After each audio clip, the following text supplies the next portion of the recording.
Dear friends and scholars, this is the second part of question and answer discussion on Unit 2 Research Aptitude.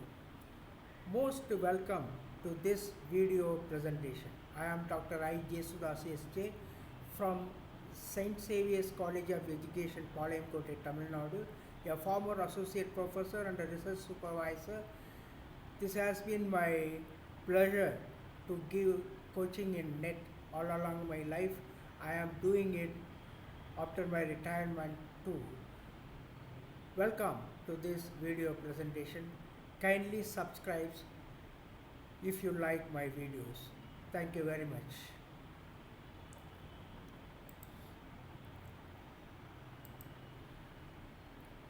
Which technique is generally followed when the population is finite? Is it area sampling technique or purposive sampling technique or systematic sampling technique? None of the above. Of course, when the population is finite, we need to resort to systematic sampling technique. Systematic sampling is a probability sampling method in which sample members from a larger population are selected according to a random point but with a fixed periodic interval. This interval, called the sampling interval, is calculated by dividing the population size by the desired sample size.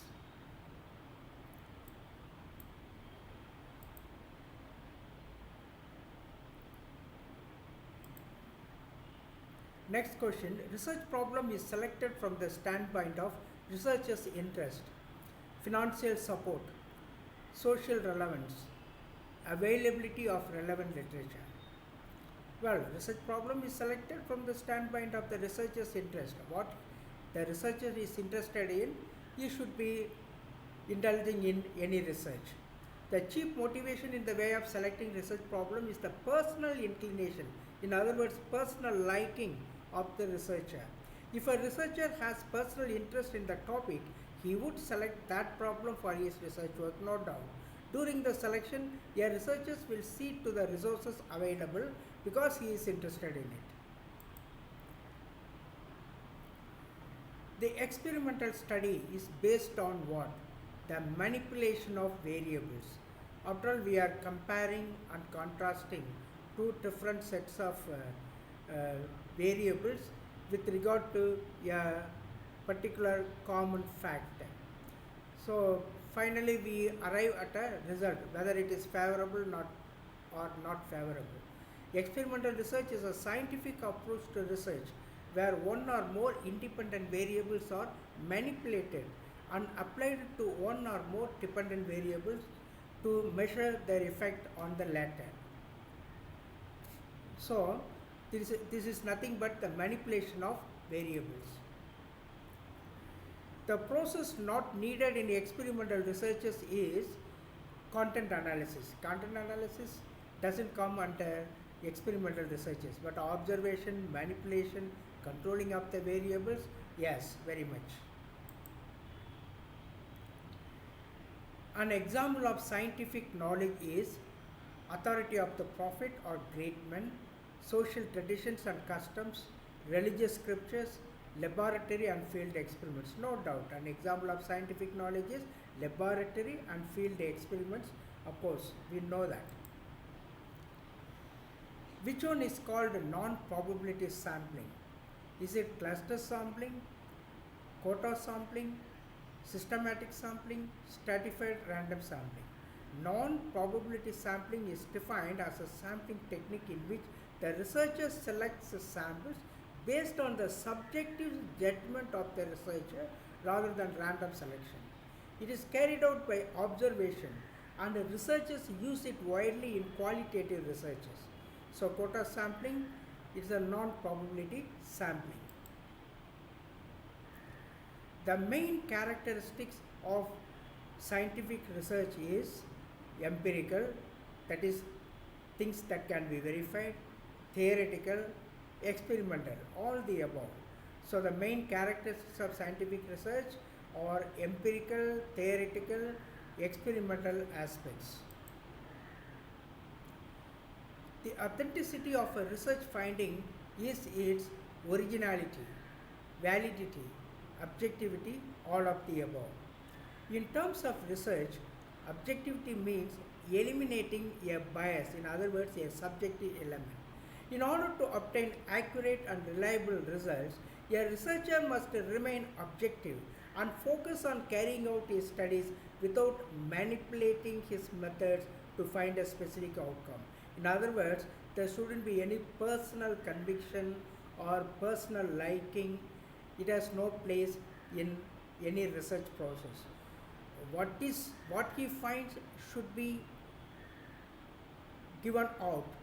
He is not supposed to manipulate the results according to his whims and fancies. Formulation of hypothesis may not be required in historical studies. Of course, formulation of hypothesis is needed in survey method, experimental studies, normative studies, etc.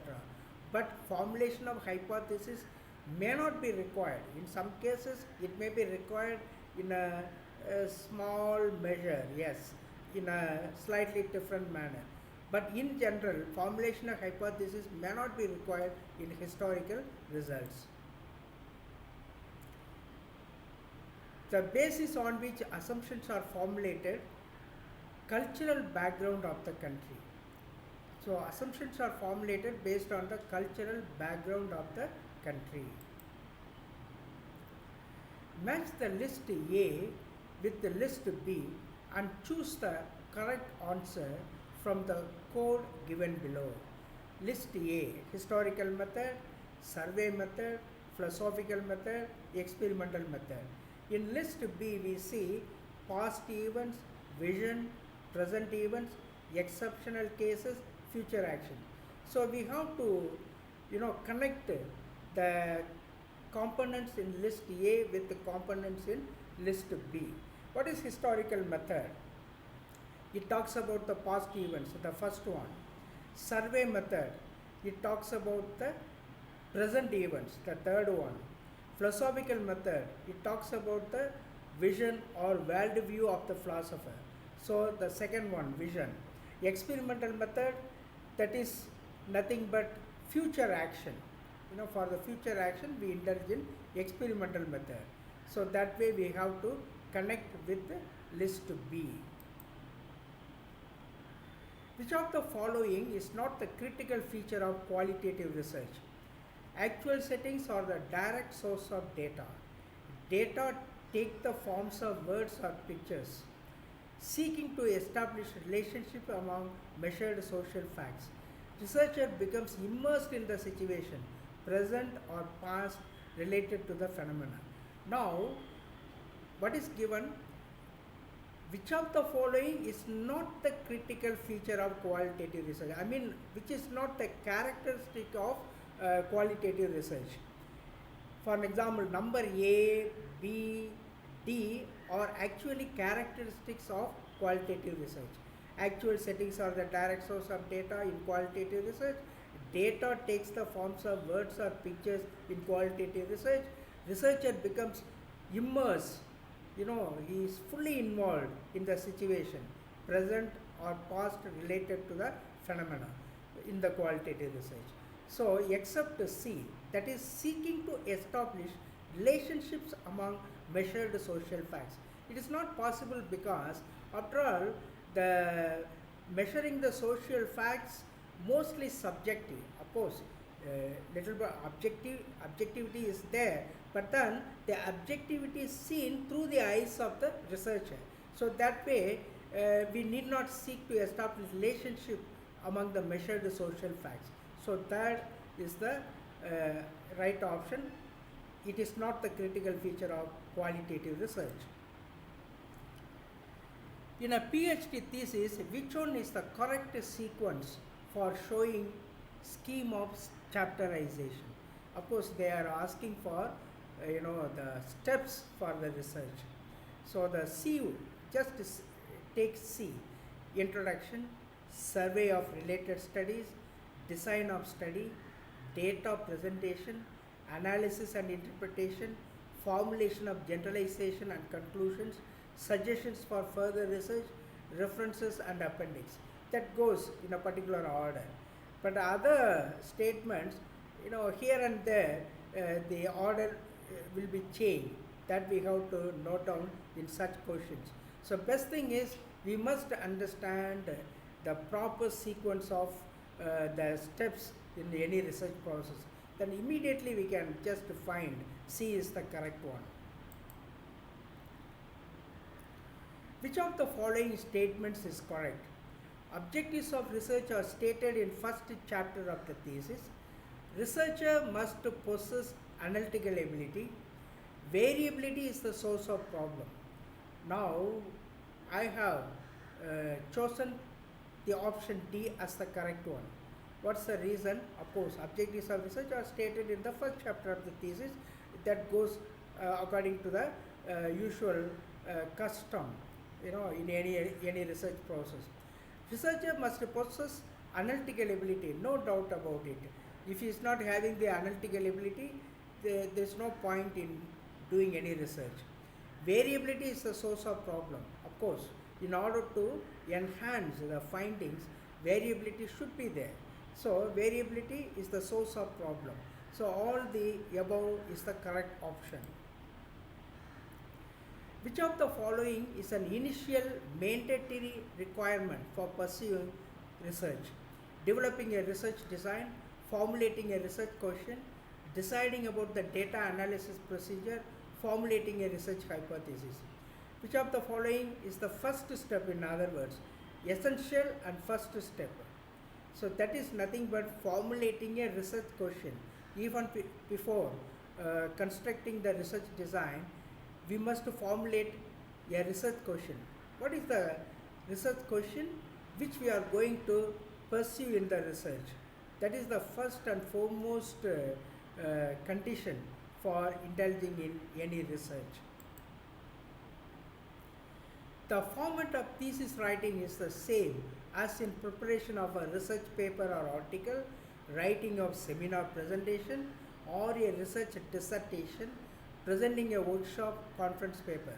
After all, a research dissertation is a mini research actually. If you consider your research as the mega unit, then the research dissertation with a particular point, with a particular statistical method, everything, it becomes a mini research.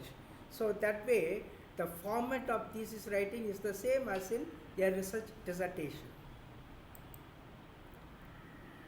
Which of the following sampling method is relevant or appropriate to study the prevalence of AIDS among the males and females in India in 1976, 1986, 1996 and 2006? Is it cluster sampling? Is it systematic sampling, quota sampling or stratified random sampling? Well, in such problems or research process, we need to indulge in systematic sampling. That would be the most relevant one for such kind of researches. A good hypothesis should be precise, specific and consistent with most known facts. A good hypothesis should be formulated in such a way that it can be tested by the data. A good hypothesis should be of limited scope and should not have global significance. Now I have chosen the option D because all the above are correct. The hypothesis is a testable prediction about what will happen. A good hypothesis is written in clear and simple language. So all the above are the correct statements with regard to a good hypothesis. Hypothesis cannot be stated in a null and question form terms, in declarative terms, general terms, directional terms.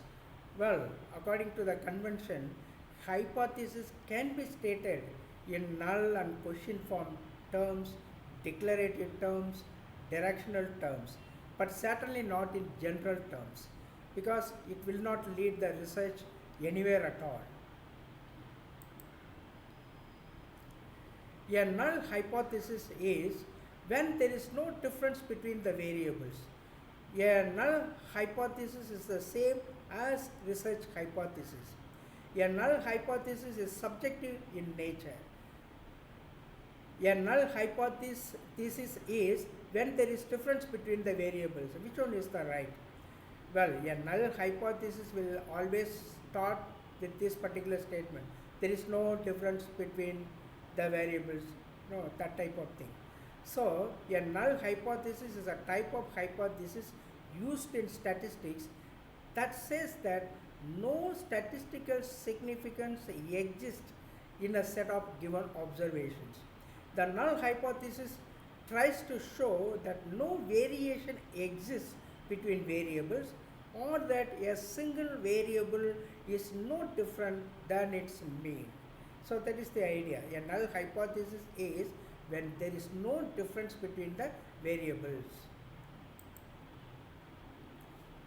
A working hypothesis is a proven hypothesis for an argument. A working hypothesis is not required to be tested. A working hypothesis is a provisionally accepted hypothesis for further research. A working hypothesis is a scientific theory. Which is the right one? According to the definition, it goes like this. A working hypothesis is a provisionally accepted hypothesis for further research. That is the right one according to the definition. Which of the following statements is true in the context of the testing of a hypothesis? It is only the alternative hypothesis that can be tested. It is only the null hypothesis that can be tested. Both the alternative and the null hypothesis can be tested. Is it true? Not at all true. Both the alternative and the null hypothesis cannot be tested. It is also not true. What is true? It is only the null hypothesis that can be tested. That is why, we always start with a null hypothesis in any research process. What are the forms of hypothesis? There is significant difference between the achievement in mathematics of boys and girls is a non-directional hypothesis. This is how a non-directional hypothesis exists.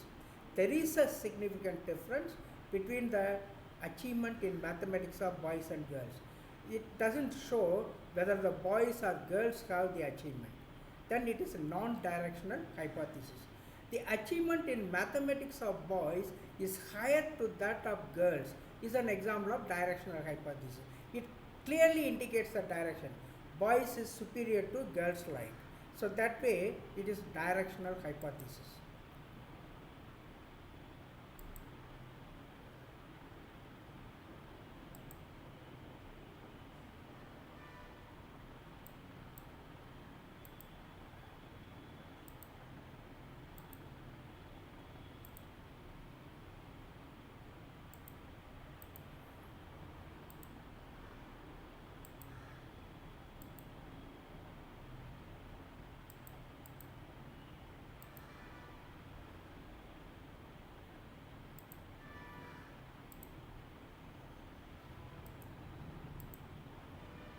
Sorry for the interruption. Formulation of a research problem depends on what is the object behind the researcher's choice, what are the specific questions, what is the conceptual model, what negative factors to do research upon, reasons for unlimiting the study, construction of hypothesis, how to go about. Formulation of research problem depends on certain facts. What are those facts? What is the object behind the researcher's choice? Then what are the specific questions? Then what is the conceptual model that we are taking? And finally, construction of hypothesis. D and E will not form any truth under this. The reason is that it is very subjective. What negative factors to do research upon, we are not concerned about it. Reasons for unlimiting the study, we are not concerned about, in the research. Of course, we are concerned about, but in the real process of research, that will not have its place. The components of a research design are comparison, control, reactivity, manipulation, non-representativeness, generalization. Here, what are the components of a research design? The options A, B, D and F. Comparison, control, then manipulation and F, generalization. The reactivity and non-representativeness will not come under the components of a research design. The four major operations in scientific research are demonstration of covariance, elimination of spurious relations, sequencing in terms of time order, self-education, operationalization of personal choice, theorization. It has been asked in the year 2018. Demonstration of covariance. Between the variables, we see, if one variable is at the higher side, another variable also should be at the higher side. That is a demonstration of covariance. Then elimination of spurious relations.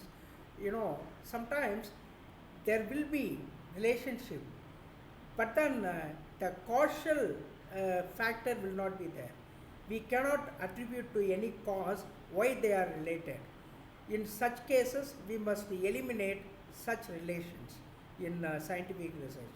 That's called the elimination of spurious relations. So that way, A, B, C and F, sequencing in terms of time order, and finally theorization. Self-education, personal choice don't enter in any research process. Very personal. Which of the following statement is correct? In research, objectives can be worded in question form. In research, objectives can be worded in statement form. See, objectives ought to be stated in chapter 1 of the thesis, all of the above. Which is the right one? More than A and B, objectives ought to be stated in chapter 1 of the thesis is very correct. A research problem is feasible only when it has utility and relevance, only when it is researchable, only when it is new and adds something to knowledge, all of the above. A research problem is a statement about an area of concern, a condition to be improved, a difficulty to be eliminated, or a troubling question that exists in scholarly literature, in theory, or in practice that points to the need for meaningful understanding and deliberate investigation. So, if a research problem has to be feasible, it should have its relevance in the world, it should be researchable, it should find something new.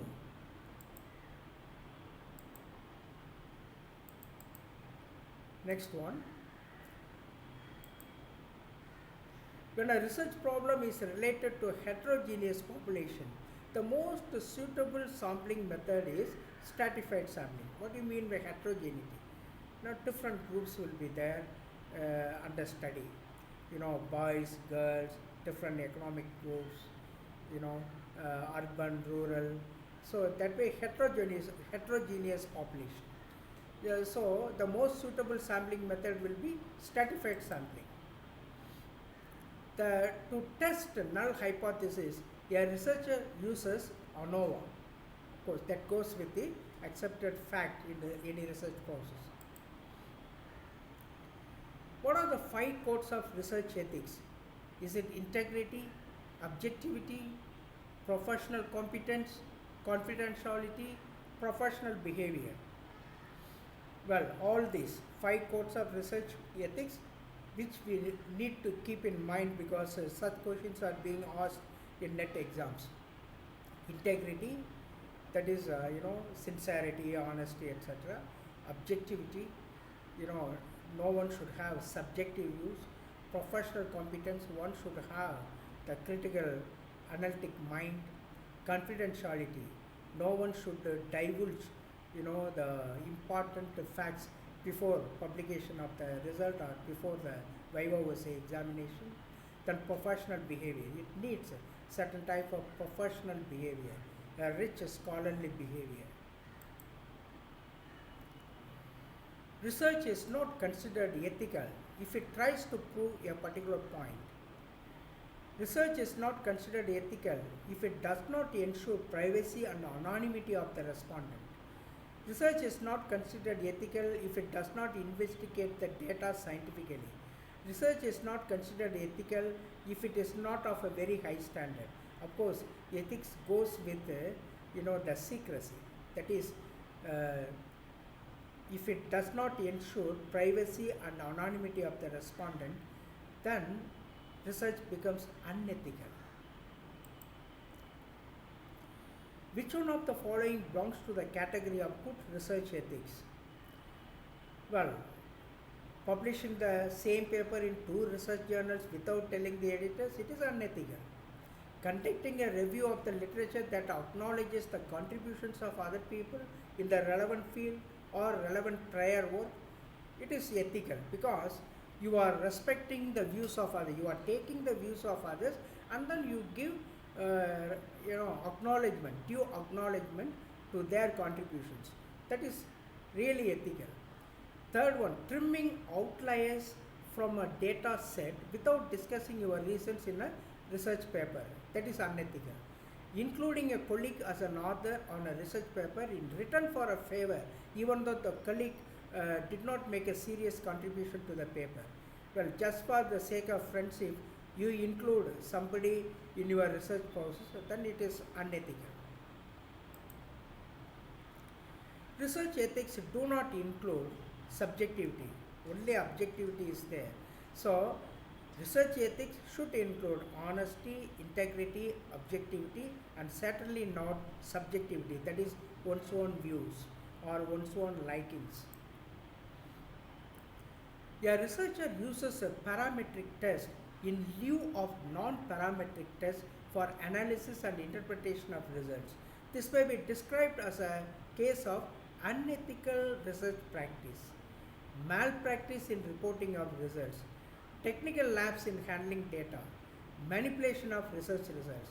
Well, here it is due to the ignorance of technical aspects in research, someone does this. That is, he is using parametric test in the place of non-parametric test. So it is purely a technical lapse in handling the data, nothing else.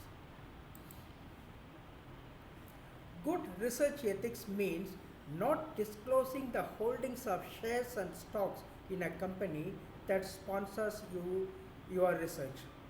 Assigning a particular research problem to one PhD research student only, yes. Discussing with your colleagues confidential data from a research paper that you are reviewing for an academic journal. Submitting the same research manuscript for publishing in more than one journal. Except the second one, others will not come under research ethics. They are unethical actually. So assigning a particular research problem to one PhD or one research student only, that is the research ethics.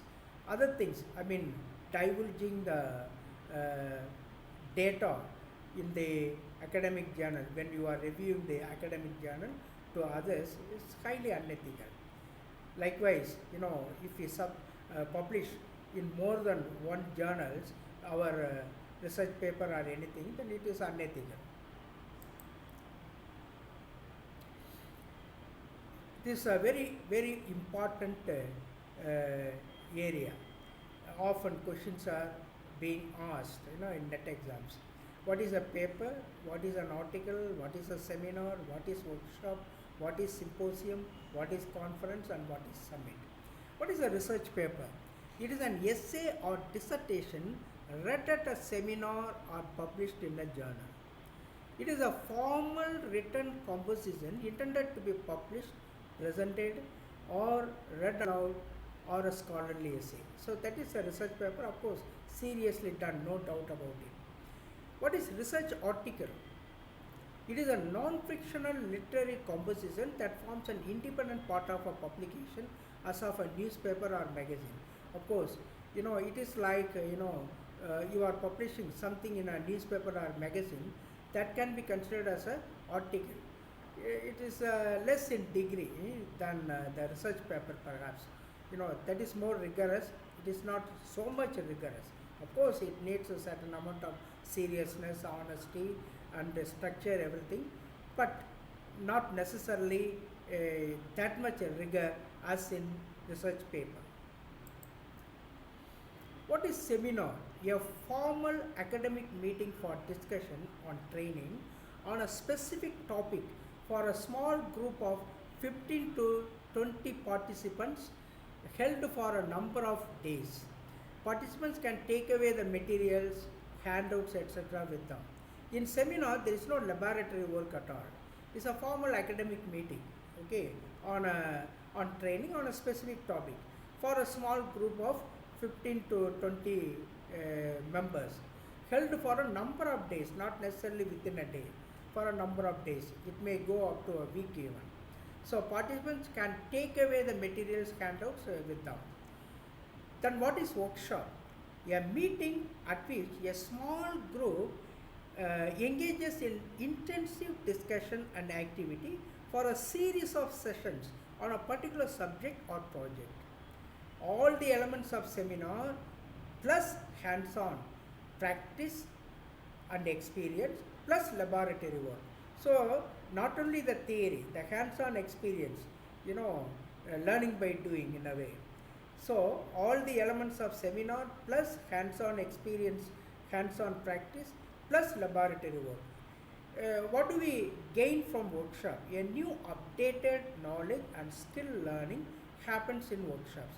That is what we learn. A new skill we learn through workshops.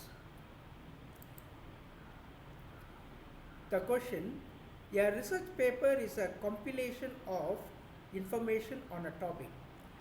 I mean the collection of information on a topic. It contains original research as deemed by the author. It contains peer-reviewed original research or evaluation of research conducted by others. It can be published in more than one journal. Well, a research paper contains a peer-reviewed original research or evaluation of research conducted by others. It is having high objectivity. That is, anyone can see and evaluate your research work and then grade it. They can say it is a good research or bad research. It is a research of some depth or just a rubbish. The others can always evaluate our research, in those terms. So it contains a peer-reviewed original research or evaluation of research conducted by others. A detailed description of methodology.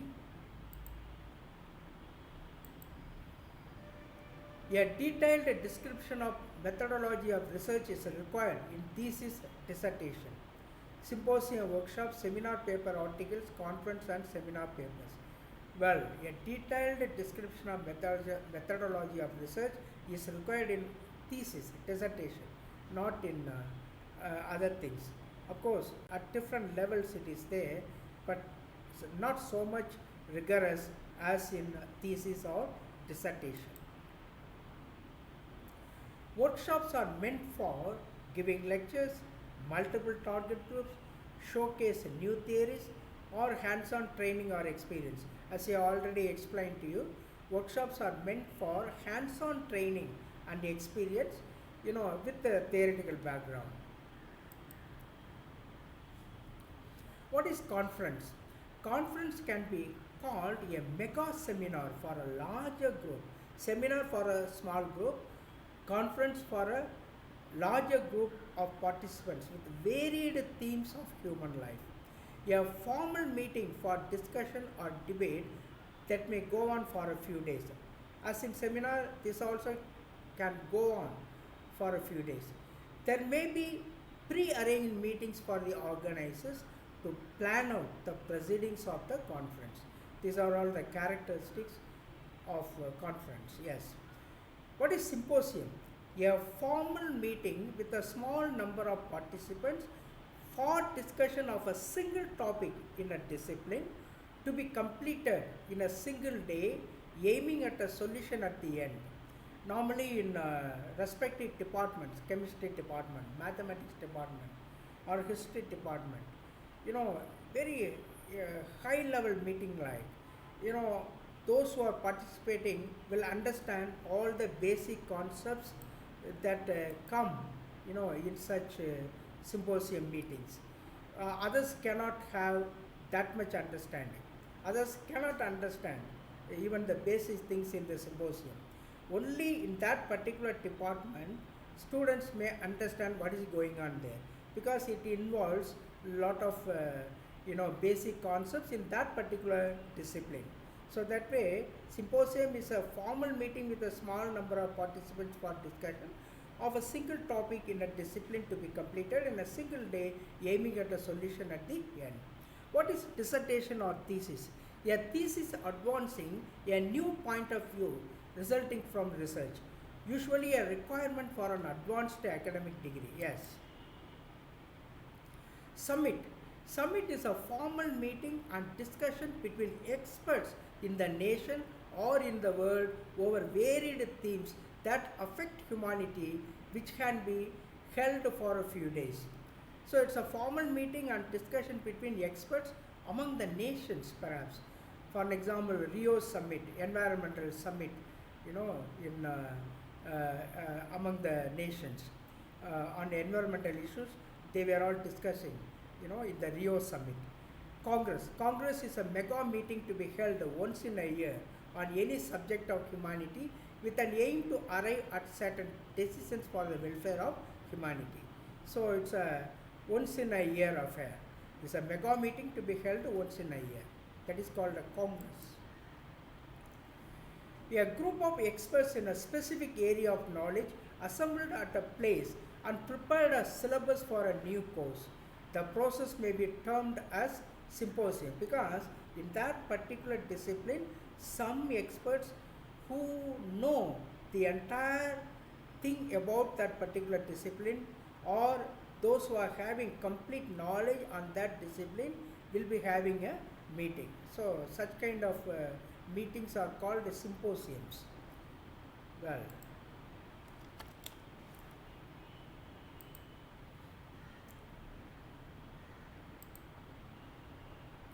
which one of the following is an indication of the quality of a research journal? Impact factor. How much our researchers have made an impact on others? How many people review our researchers? How many people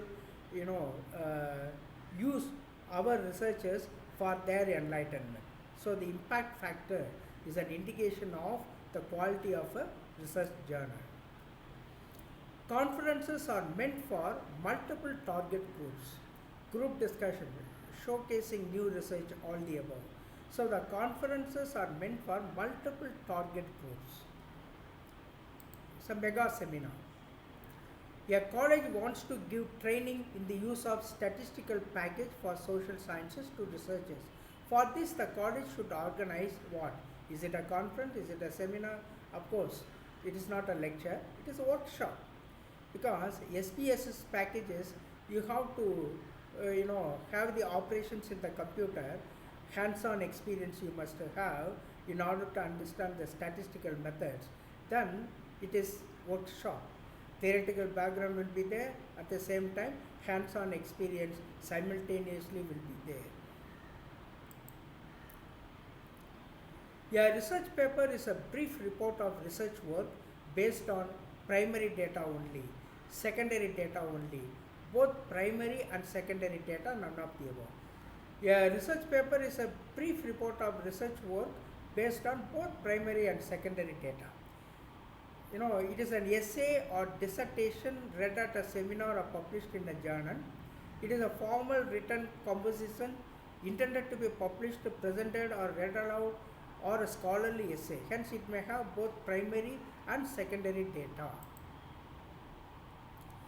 A hypothesis is a law, canon, postulate, supposition. A hypothesis is a supposition.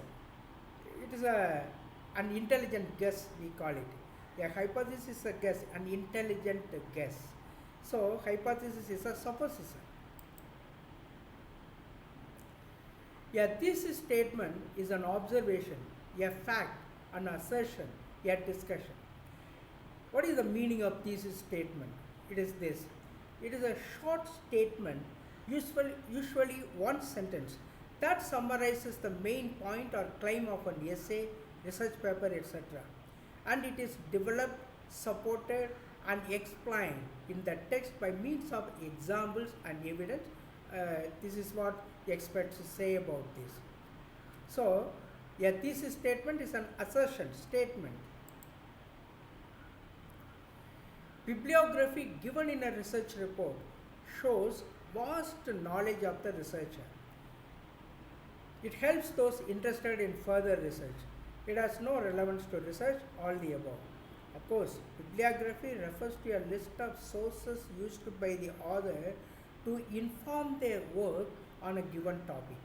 How much they have gone through various books, various articles, various research papers, how they have been enlightened or enriched because of this. That way, bibliography is an indication of their scholarly work.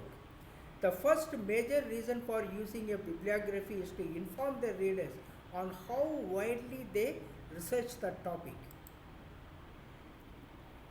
Thank you very much for patiently listening to my video presentation. I hope this will benefit you a lot. Most of the questions are being repeated in NET exams with a different language, with different words. So kindly go through all such points so that you are able to do wonderfully well in the coming NET exam. Certain interruptions inside is a technical problem inside my system. Sorry for that. Thank you very much for your presence. God bless you abundantly.